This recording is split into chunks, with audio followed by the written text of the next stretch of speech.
โอเคครับสวัสดีท่านผู้ชมทุกท่านกันนะครับผมวันนี้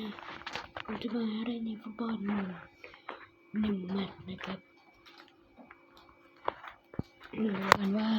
มันจะเป็นยังไงนะคลิปผมก็จะประมาณ15-18ก็ไปเจอเขาจะ1นะ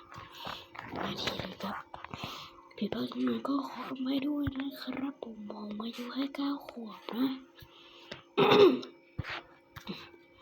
อายุแค่9 ขวบแล้วก็เพิ่งเริ่มทำ YouTube เคยมีช่องแรกแล้วนะช่องนั้นโดนแบนไปก็เลยมาทำช่อง2นะ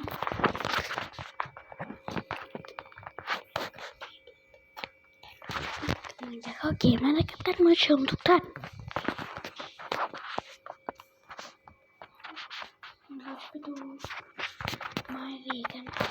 นี่